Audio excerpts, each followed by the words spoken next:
میرے دوستو، دنیا فتنوں سے بھری ہوئی ہے اور ہر طرف برائیاں سر اٹھا رہی ہے۔ ایسے میں ایک اہم سوال یہ اٹھتا ہے کہ نبیوں کا سلسلہ کیوں بند کر دیا گیا اور اب ان کی ذمہ داری کون اٹھائے گا؟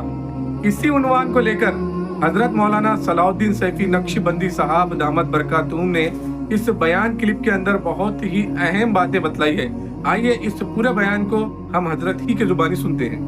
اس لیے دوستو ہمیشہ یاد رکھیں، اللہ کے محبوب صلی اللہ علیہ وسلم کی سنت پر ہم عمل کریں، احکام شریعت کو اچھی طرح سمجھیں اور اپنا تعلق اپنے اسلاف، اپنے اکابر، اپنے مشائخ، علماء، صلحاء کے ساتھ جوڑ کے رکھیں۔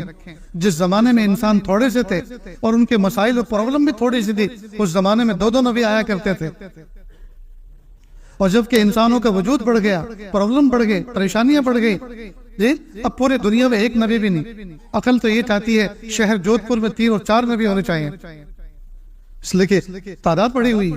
دلی، کلکتہ، بمبئی جیسے شہر میں 8-8 10 نبی ہونے چاہیے، لیکن جودھ پور اور دلی اور بمبئی اور کلکتہ تو چھوڑو، پوری دنیا میں ایک نبی نہیں۔ اللہ تعالیٰ نے یہ پاکیزہ سلسلہ کیوں بند کیا؟ سنیں اور غور سے سنیں، اور خاص طور سے فارغ ہونے والے طلبہ سنیں۔ اللہ تعالیٰ نے اپنے پیارے محبوب صلی اللہ علیہ وسلم کو دنیا میں مبعوث فرما کر اور محبوب کو جو امت عطا فرمائی اور امت میں جو علماء صلحاء عطا فرمائے، گویا کہ اللہ کی رحمت نے اب اعتبار فرمایا کہ اب مجھے کسی نبی کو بھیجنے کی ضرورت نہیں ہے، میرے محبوب کی امت میں جو علماء صلحاء ہیں وہ صبح قیامت تک امت کی رہبری کرتے رہیں گے۔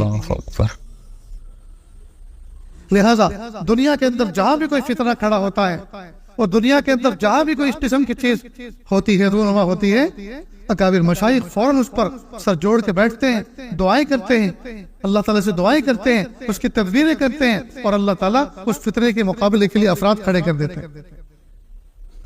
اس لیے طلبہ عزیز، پیارے طلبہ عزیز، اپنے اسلاف سے تعلق جوڑ کے رکھو، اپنے اسلاف سے تعلق جوڑ کے رکھو، اکابر مشائخ کی کتابوں کو سینے سے لگا کے رکھو، ان کو محبتوں سے پڑھو۔